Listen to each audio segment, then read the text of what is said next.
Shalom, giving all praises, honor, glory, and worship to Yahweh, Bahashem, Yahweh Shai, Bahashem, Makakwadash.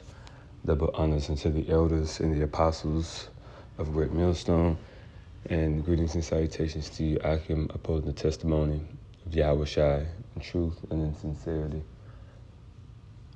Joel 3:7. It says, "Proclaim ye this among the Gentiles." And who are the Gentiles? All of the heathen nations. All right, which the word Gentile means nations. All right. And so the Yemenis, or the Yemenites, may I say, the Yemenites, the Omanites, all right, the Iranians, who are the Persians, all right, the Assyrians, okay, all right, the Iraqis, the Americans, the Israelis, all right, the Saudis. These are all the heathens. These are the heathens, the Russians. All right, the Afghans. Even, I'm gonna put it like this: even Israelites that are living in different parts of the world, that are following the customs of this world, that are in these different militaries, such as the Israelites in West Africa and Senegal and Burkina Faso and Niger. They are this is also talking to them, because they're going to participate in World War III, both in their terrain and in Jehoshaphat, which is the Levant. That's the Valley of Decision. All right, so this is speaking to them.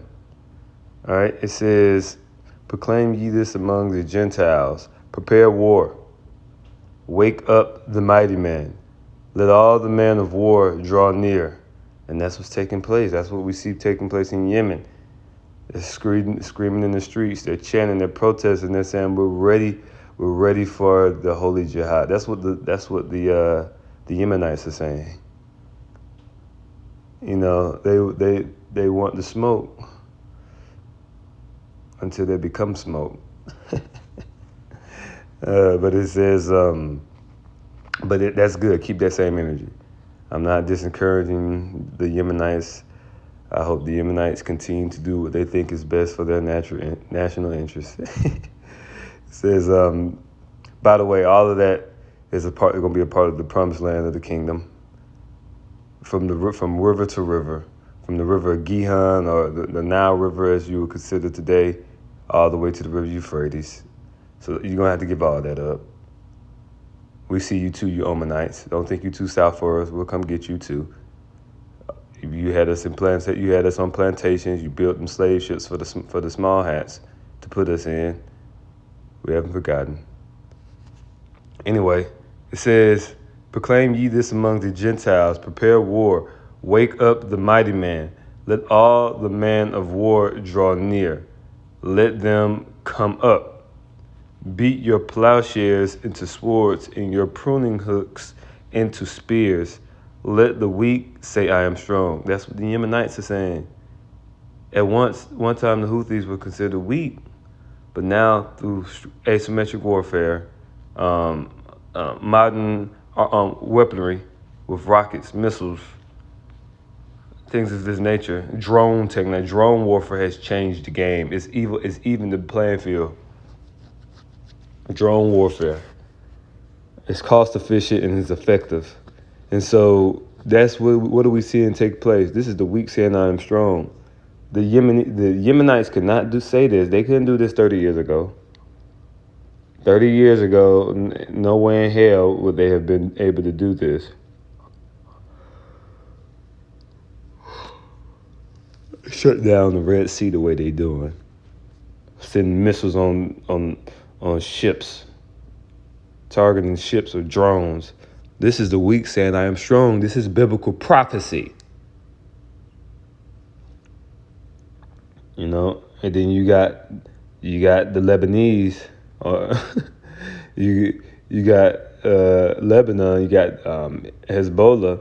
They couldn't have did what they're doing 30 years ago.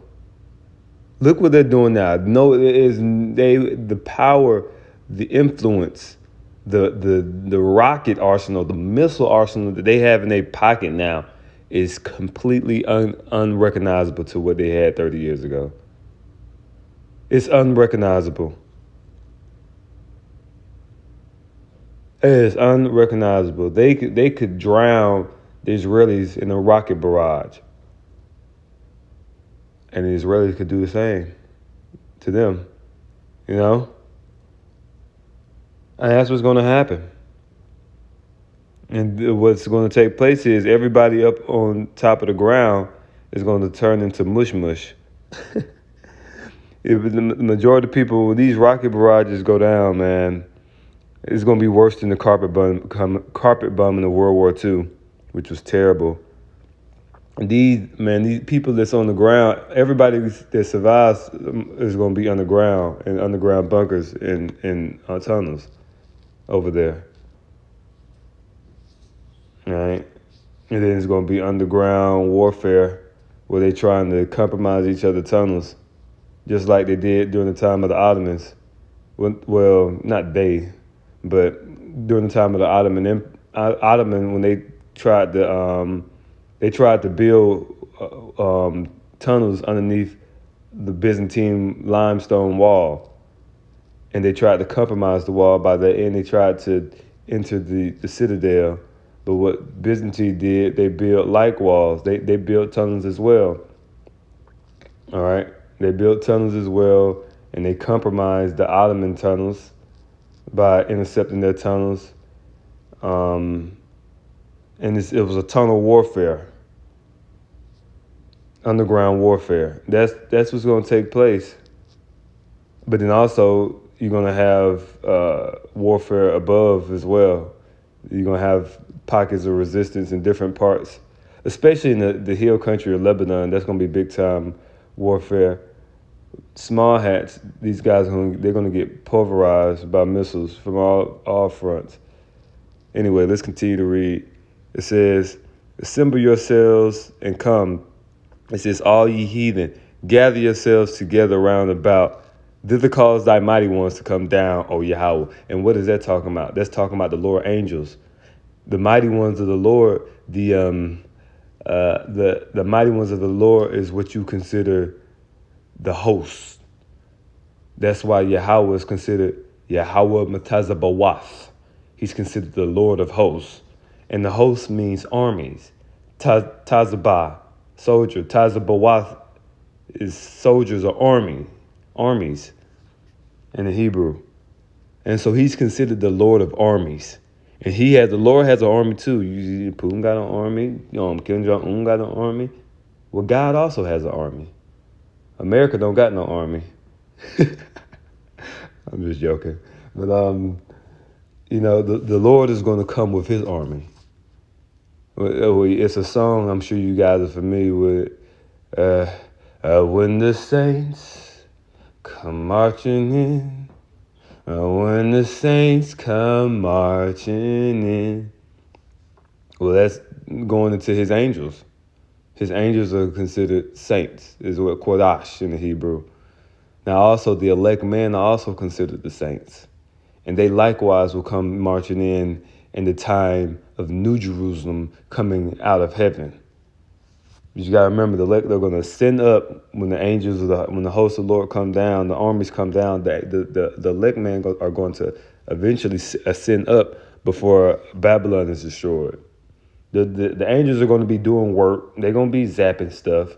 But right before Babylon is destroyed, America is destroyed by missiles, the angels of the Lord, or the fathership, what we call, some consider a great millstone, is going to come and deliver us.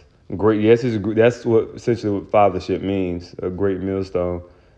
God a while is great in the Hebrew, which coincides to father. That's why you have a great grandfather, right? And then millstone, well, when you go into the Hebrew, is Marukaba, all right? is the word for chariot, but it also means millstone. So if your fathership is actually a great millstone, and when he comes, he's going to deliver the elect of the nation of Israel. But when he delivers them into immortality, they shall return to be used as a battle axe and be used as weapons of war to destroy the remnant of his enemies that are held up in little strongholds. And like I said, little strongholds, because they're nothing. We're going to turn them into mush powder. We're going to pull you out of the bunkers. And we can never die, and we'll never lose. It says, prepare war, wake up the mighty man, let all the men of war draw near. Let them come up, beat your plowshares into swords, and your pruning hooks into spears. Let the weak say, I am strong. That's what they're doing. That's what Hezbollah's doing. That's what the Houthis are doing. That's what the Iranians are doing. That's damn sure what the North Koreans are doing. 30 years ago, you could never have considered just Kim Jong-un just telling them, watch yourself before you get annihilated. Like, God damn, that's strong words. And the thing is, he's not bluffing because he got hypersonics, and he gonna send them to your fucking doorsteps, niggas. I'm talking to you Edomites, you high level so-called white people. Kim Jong-un is gonna send hypersonic missiles to your doorsteps, and you're gonna die.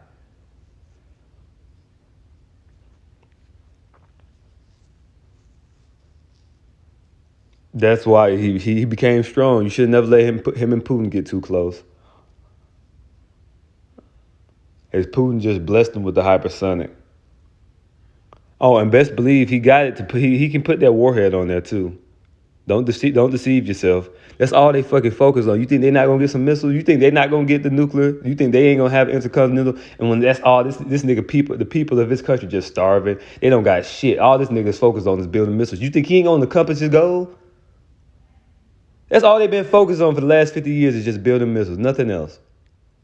And you thought he wasn't gonna get it. Yes, he has the intercontinental ballistic missile. Yes, he has hypersonics. That's all they fucking focus on. While you Americans over here worried about being gay and being nasty and stupid, Kim Jong-un has been obsessed with missiles. Him and his grandfather, since his grandfather been around, all they've been doing is trying to build some goddamn missiles. And you fucking playing games over here being gay and stupid in America. Meanwhile, Kim Jong-un got Shilohs ready to wipe you out.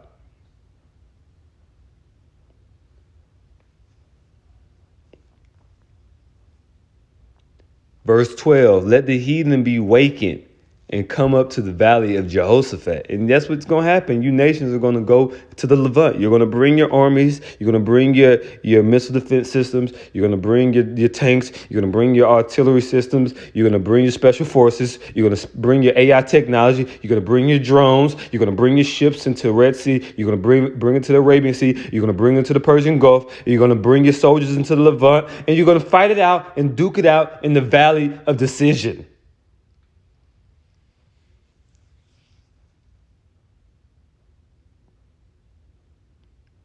It says, for there will I sit to judge all the heathen round about. God is going to judge you.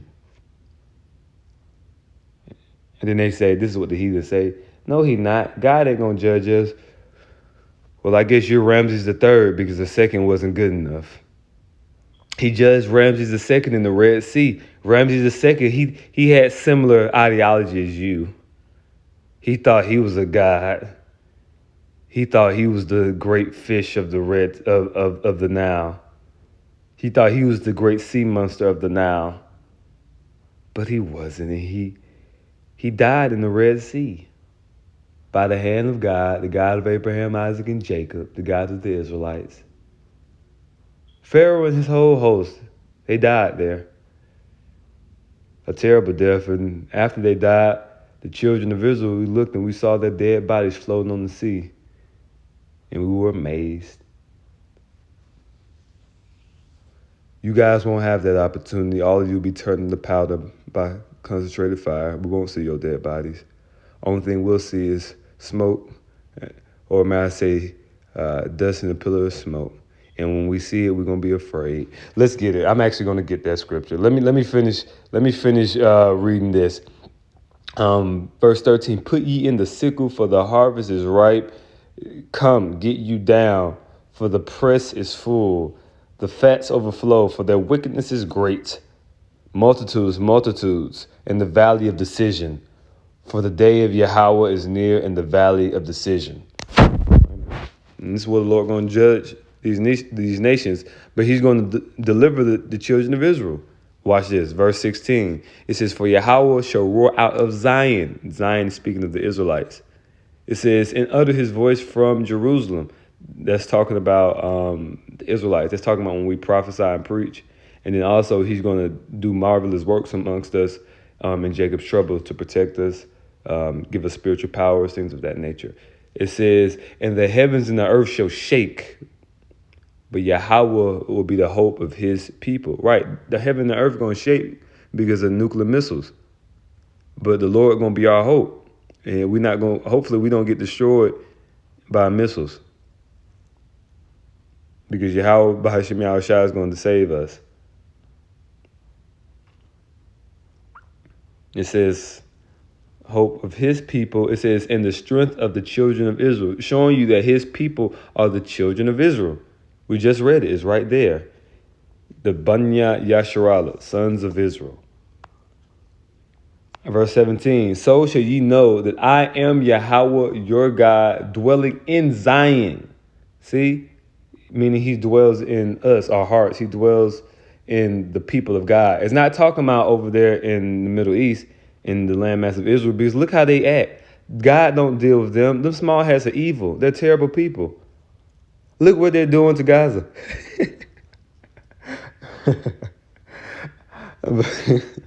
But look how those small hats are conducting themselves. The J-ish people.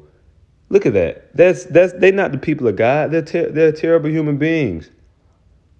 They're evil. They're Satan's children. They don't even follow. They don't keep not one commandment of God. They break every commandment God gives us. And they're the forerunners of breaking the commandments on the earth. They're the most evil people on the face of the earth. There's never been a more evil motherfucker than these small hats.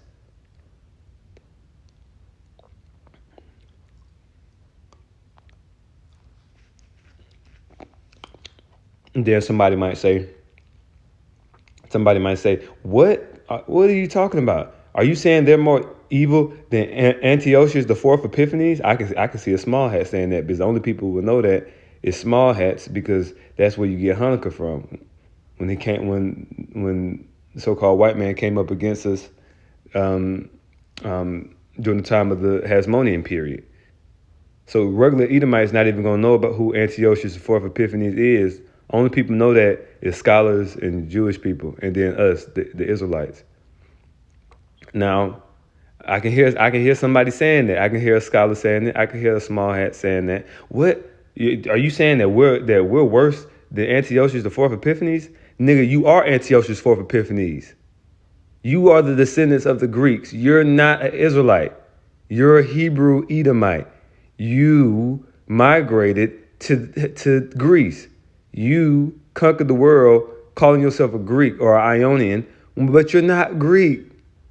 You're not a Greek. You conquered the landmass of Greece from the original Japhites. Antiochus IV and all of those bastards, the generals of Alexander, were all white people. They were Edomites. And you guys, that was you. The small hats, they celebrate Hanukkah like as if they were the ones being persecuted. When you go back into the history, that was them they were persecuting us. They were the Greeks. They were not Jewish back then. They were back at that time period. They worshiped Zeus and they worshiped Greek gods.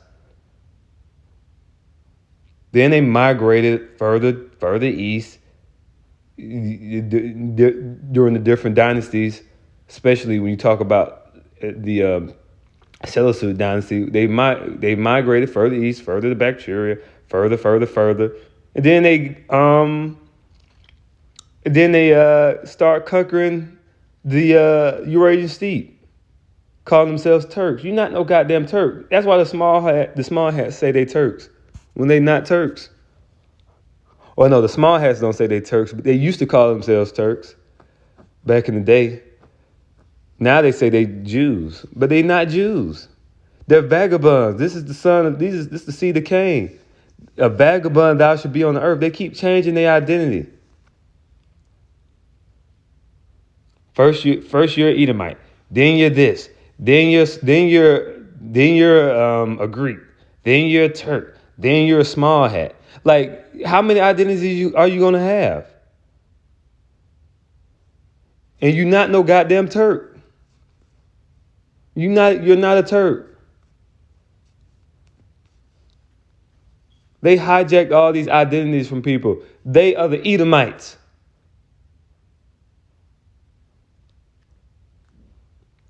It says, so should ye know that I am Yahweh, your God, dwelling in Zion. He don't dwell with them. They evil. He dwells with us because we're righteous through Yahweh by Shema Shah. We're the sons of God. It says, my holy mountain, then shall Jerusalem be holy. It says, then shall Jerusalem be holy. Is Jerusalem holy right now? No, it's not. It's getting shot at with missiles and rockets. How is that holy? You guys have not fulfilled these prophecies. You guys are not the people. Jerusalem's supposed to be holy. Is Jerusalem holy right now, or do you got Christians worshiping there? You guys are fucking there. The fact that you guys are there, the small hats. It says, and there shall no strangers pass through her anymore. You got people, tourists in Jerusalem. How is that a fulfillment of prophecy? You got these small hats. They got people, all type of Arabs. They got all type of different nations and different heathens, all different type of nations going all throughout Jerusalem, touristing, taking pictures. That's not what's supposed to be happening. Them freaking infidels, all those heathens are not supposed to be able to go into Jerusalem. Well, that's a fulfillment of prophecy. And Jerusalem should be trodden down by the Gentiles until the time of the Gentiles be fulfilled. That's what's taking place. But the Lord is about to wipe all those nations out of our land. All those people in the Holy Land are going to die. Unless they're in the bunker, but then we're going to come get you out the bunker.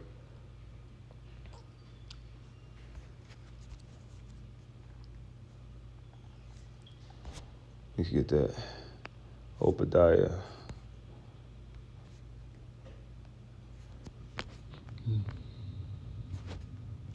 Obadiah chapter 1, verse 3. It's talking about the Edomites, by the way. You can read verse 1 to get that. But verse 3, the pride of thine heart hath deceived thee.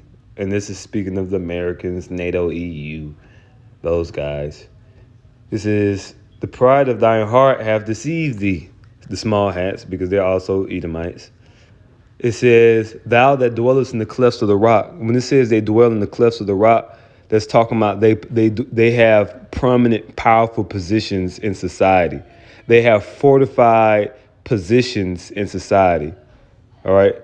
And even if you want to talk literally, but that was figuratively speaking. But if you want to talk literally, if you look at the buildings that they build buildings that have 200, not 200, 20, 30 stories, 40 stories up with penthouses. And who's living on top of them buildings? Who's living in them penthouses? Edomites, rich Edomites. All right. So that's also going to them dwelling in the clefts of the rock. All right. Of course, we know that during a certain time period, a certain group of them, dwelt even in the Caucasus Mountains. But it's really going to how they are in a powerful position in society. That's what the clefts of the rock means, like a stronghold. All right. That's why it says, whose habitation is high, and saith in his heart, who shall bring me down to the ground? Right. Because when they was in the Caucasus Mountains, they wasn't saying that. They wasn't saying, oh, we really high. No, that was just because they was pushed in there because we pushed them out. We overcame them after the Roman Empire fell. That's why they was there. But when it says whose habitation is high, that's talking about them in this society being in a high position. It says, who saith in his heart, who shall bring me down to the ground? That's what they say now. They have their space stations. That's what they say. Verse 4, it says, though thou exalt thyself as the eagle. And what is this, the sign and the symbol for the different Edomite nations? The eagle. Nazi Germany, eagle. United States of America, eagle. Soviet Union. Well, no, not Soviet Union. Russia, the Russian Confederation, eagle. The Tsarist Russia, eagle. Imperial Britain, eagle. Imperial France, eagle. Imperial Spain, eagle. Greece, eagle. That's their sign. That's their symbol. They exalt themselves as the eagle, and that's also talking about their airplanes now. Their airplanes, their drones, their space stations. It says, exalt thyself as the eagle. It says, and though thou set thy nest amongst the stars. That's talking about their space stations. All right. It's not literally by the stars, but it's saying that's figuratively that they're in the heavens. Like they set the space stations up in the heavens, because if they get too close to a star will burn them. They can't get too close to a star. All right. It says, thence will I bring thee down, saith Yahweh.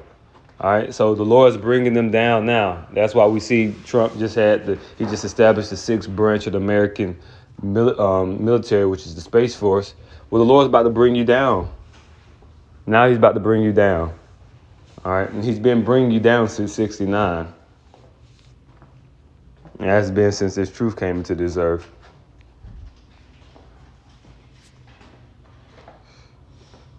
Joshua 1:9.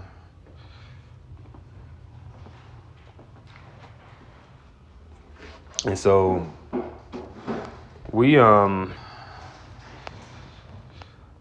it's a certain manner of person we got to be to in these last days as Israelites as well. So this is Joshua 1:9. This is according to our forefathers. It says, have not I commanded thee, be strong and of good courage? See, our God, the God of Abraham, Isaac, and Jacob, he always told us to be strong and of good courage. Remember when our forefathers had to conquest the land of Canaan? Those were citadels of nations. Those were city-states that had dug into that landmass for almost 1,000 years. They've been there. Those were tall walls, high walls, thick, high walls. They had chariots of iron. We didn't have nothing, man. We just came out of Egypt. We was in the wilderness, but we had to fight these powerhouses. But we did it and we overcame them. We won. It says, have not I commanded thee, be strong and of good courage? Be not afraid, neither be thou dismayed, for Yahweh thy God is with thee whithersoever thou goest. So wherever we went, the Lord was with us. And the same way in these last times, wherever we go in the time of Jacob's trouble, and wherever we go now, Yahweh B'Shem Yahushua is with us. When these heathens try to come and overcome us and kill us in these last days, I would hate to beat them. No, I'll say that again. When the heathen come to overcome us and try to kill and assassinate us in these last days, oh my goodness, I would hate to be them.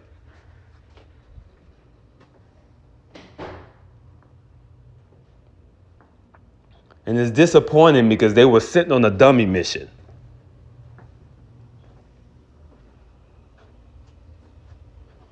They're not going to come back alive.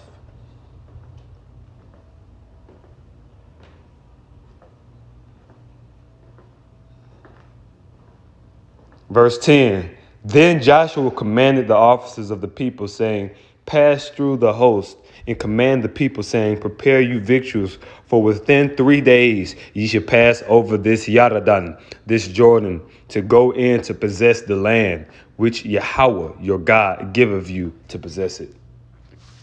So the Lord gave us the land. All these different nations try to send their armies to conquer the land of Jerusalem and the Holy Land. But really, you trying to do something off of your own will. that land was promised to the Israelites. These guys are working through the hands of man. All right. The Lord gave us that land, and he's going to give it back to us. We fell, we disobeyed him, and he took it from us, but he's going to give it back to us as he promised our forefather Abraham, Isaac, and Jacob.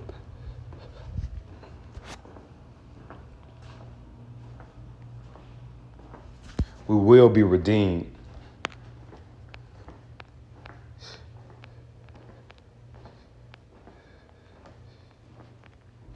Oh, yeah. You better believe before we die alone, we're going to have plenty of vengeance. This definitely won't be the cakewalk that they're thinking about. It definitely won't be the walk in the park that you concocted in your imagination. And we're looking forward to that direct, intimate interaction with you guys, man. We really are. We're looking forward to seeing, oh, well, let's see. Yeah, is the God of the Red Sea still alive? We're looking forward to seeing it. Because we know our God is going to fight for us. That's just our faith. You can't take that away. 2 Peter chapter 3,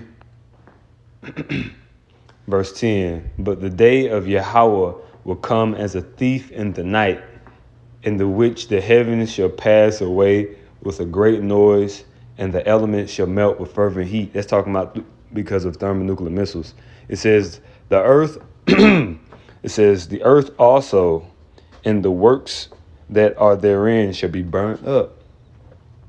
Seeing then that all these things shall be dissolved, what manner of persons ought ye to be in all holy conversation and godliness? Holy conversation, which meaning we are supposed to have sacred, clean, pure conduct, our actions. All right? And godliness, meaning we're supposed to have fear of Yahweh B'Shem Yahushai. Healthy fear of Yahweh B'Shem Yahushai. You know? And fear Yahweh B'Shem Yahushai, not man. We don't supposed to fear man. What is man but a maggot? What can he do unto us? Remember, you're supposed to fear not him that can kill the body, but he that can kill the body and the soul in hell. Yeah, I tell you, you better fear him. Amen. So this is 2 Peter, the 3rd chapter, in the 12th verse. It says, looking for and hasting unto the coming of the day of God, wherein the heavens being on fire shall be dissolved, and the elements shall melt with fervent heat. Nevertheless, we according to his promise look for new heavens and a new earth, wherein dwelleth righteousness. See, and right now the earth is not righteousness on the earth right now. All right. It says, wherefore, beloved, seeing that ye look for such things, be diligent that ye may be found of him in peace and without spot and blameless. All right. So with that,